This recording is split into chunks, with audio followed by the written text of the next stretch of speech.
T'as connu ça? Un bond dans le passé pour redécouvrir ces petites choses du quotidien qui faisaient notre monde d'hier. Objets, habitudes, événements. Plongeons ensemble dans la mémoire collective. Et aujourd'hui, nous accueillons Dany qui va nous parler Le Solex.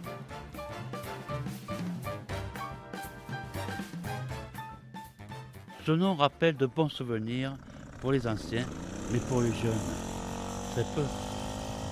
Le vélo Solex, appelé Solex, la bicyclette qui roule toute seule, a été créé et fabriqué à plus de 7 millions d'exemplaires de 1946 à 1988. L'entreprise, créée en 1905 par Maurice Goudard et Marcel Ménesson, dans le Pas-de-Calais. Au début, ils étaient spécialisés dans les carburateurs. Il fut demandé de trouver un nom de marque avec 5 lettres, 2 syllabes, contenant un X.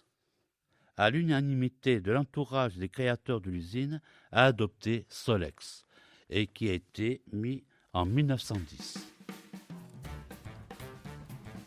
Solex a commencé à fabriquer ce monocylindre de temps refroidi par air et entraîné par un galet de 1946 à 1988.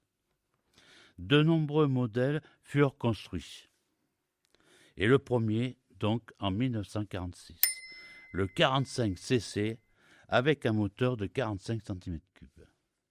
Le second en 1953 et ensuite le 330 avec un moteur de 49 cm3. Et ensuite le 660 en 1955, le 1010 en 1957, le 1400 en 1958, le 2200 en 1961, le 3300 en 1964 et le 3800 en 1966, qui deviendra l'emblème des Solex, pour son moteur plus puissant et pouvant atteindre la vitesse de 35 km/h. Avec le même moteur, ils ont sorti le 5000 avec des roues plus petites. Il était alimenté par un carburant qui s'appelait Solexine, produit par les pétroles BP, d'un mélange d'essence sans plomb avec 6% d'huile. En 1974, Motobécane reprend la marque, puis est vendue à Yamaha, qui s'en sépare en 1982.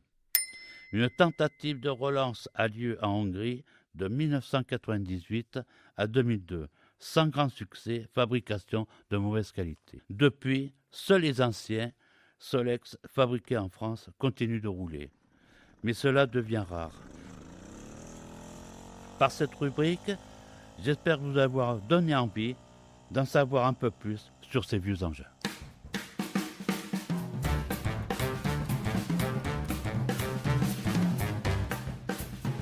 Je vous rappelle que vous êtes toujours à l'écoute de l'émission De vous à Tours, le podcast senior qui rassemble.